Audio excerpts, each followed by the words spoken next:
Back to my channel. I hope you're doing well and staying safe. A few days back, I asked all of you on my Instagram to ask me questions, and your response was overwhelming. I really appreciate it. In this video, I will try to answer as many questions as possible. So let's get started. Well, my mother and my brothers call me Mano, which means a cat. I know I don't look like one, but that's what they call me.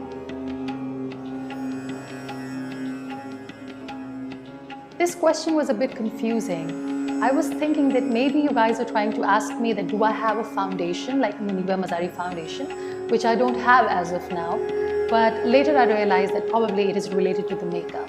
So let me tell you something, I am not fond of makeup. I don't wear a lot of makeup, so I don't use foundation, but I use concealer sometimes. I have never dyed my hair ever, so this color is my natural hair color.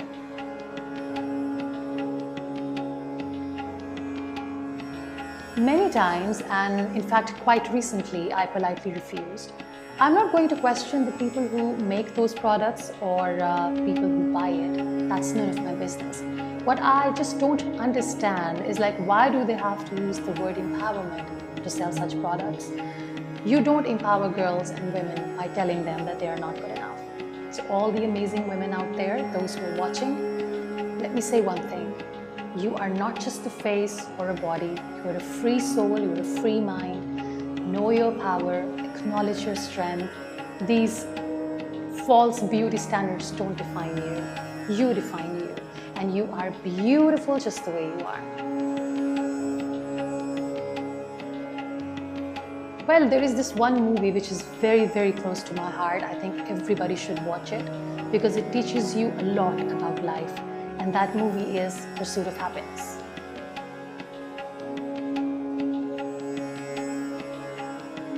Well, I've never claimed to be strong all the time. I'm one of those few people who have always acknowledged vulnerability. Because when we are vulnerable, we are humans. There are days when I don't feel like getting up in the morning. There are days when I don't feel like sitting in the wheelchair and face the world. But then what I do is like I make sure that I don't sulk in that negativity.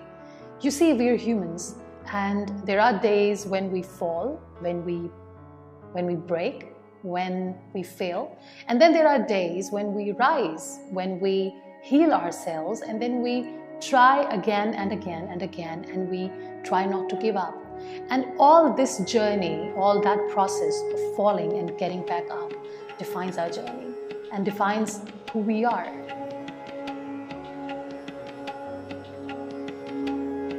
Well, I started off as a content writer. I used to write content for different websites, and I remember my very first salary check was 20,000 rupees.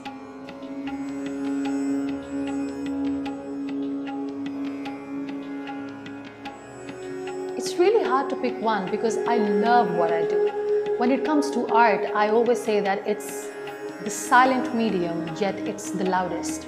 Without saying a word, you just paint your heart out, you share your story without narrating it through colors.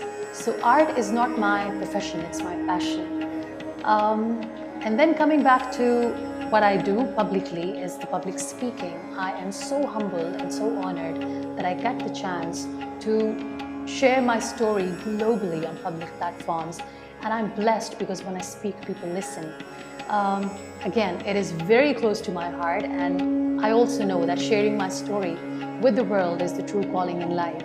And last but not least, being an anchor person, I have learned so much from my amazing guests. I ask them questions and I go quiet. I listen to them, and every time you listen, you learn and you grow. So all my amazing guests that I've interviewed so far are my great mentors and my great teachers. So all these three things are really close to my heart, and it's really hard to pick one.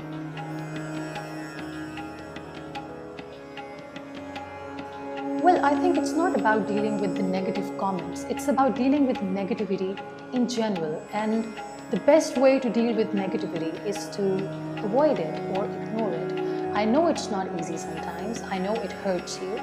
But thinking of those who are giving those negative comments, I really pray for them, because probably they couldn't achieve what they wanted to. And when they see you growing and thriving in life, it creates more negativity and bitterness in them. That's why I say pray for those who see their failure in your success. It takes a lot of courage, it takes a lot of energy to hate someone, and those who hate people are already living a miserable life. So, we all should pray for them and should move on.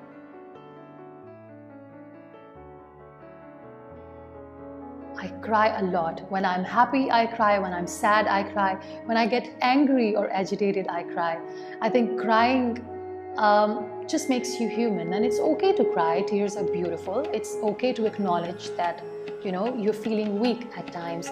And sometimes when Nile and I get sad, we cry together.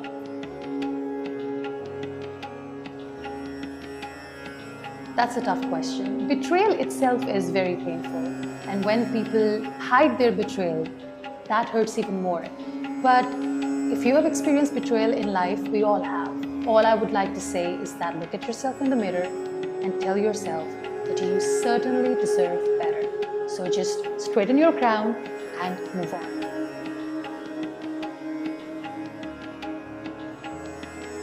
I think if we truly claim to be humans, there are 3 things that we all must have in us.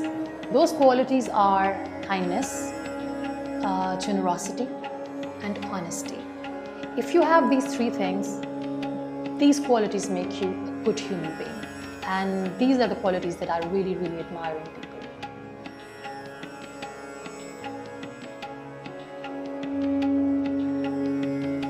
Of course, I remember those remarks.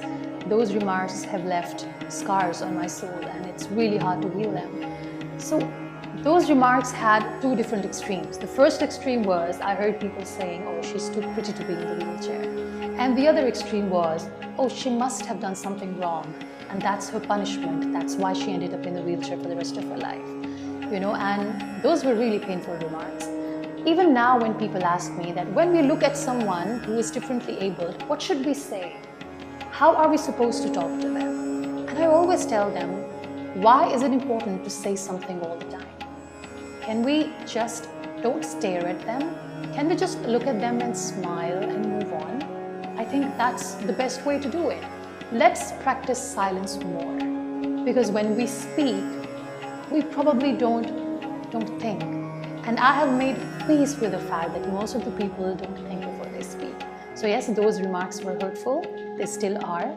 But in the last 12 years, I've learned to be more patient and more forgiving.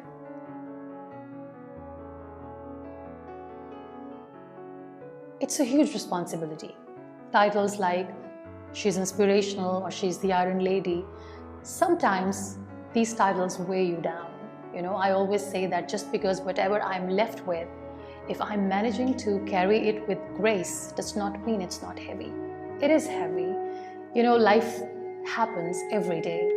There are so many highs and as many lows, and sometimes we are not our 110%. But also, when people look at me and they call me an inspiration, it's really, really overwhelming. It's also humbling, and I really feel blessed. But at the same time, it's really scary. Well, Nile is the most beautiful blessing that I have in my life. I always say that I didn't give him the gift of life. Life gave me the gift of him. And he's my son, he's my best friend, he's my teacher, and he's the fruit of all the pain and suffering that I've been through so far.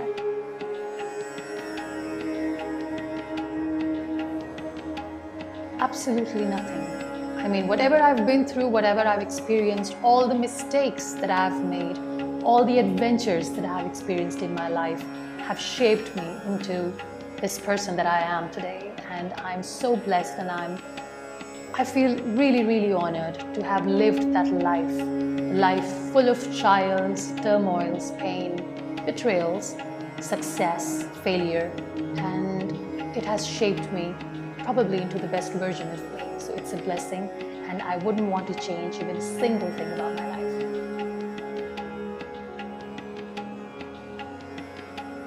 It might sound cliche, but the best way to stay positive and to be contented is the attitude of gratitude. That's the key. You know, I read this beautiful quote somewhere which says that I've never seen a bitter person who is grateful and a grateful person who is bitter. So be grateful. I know there are times when you don't feel like being grateful. There are times when you want to question why, where, when, how. But there is always something to be grateful for. You know, I have lost so much in life, but what I have gained so far is way beyond what I have lost. So every time when I think of what I have, I'm more grateful, I'm more contented, and I'm more happy. So if you really want to be happy and if you want to live a fulfilled life, make sure that your heart is full of gratitude.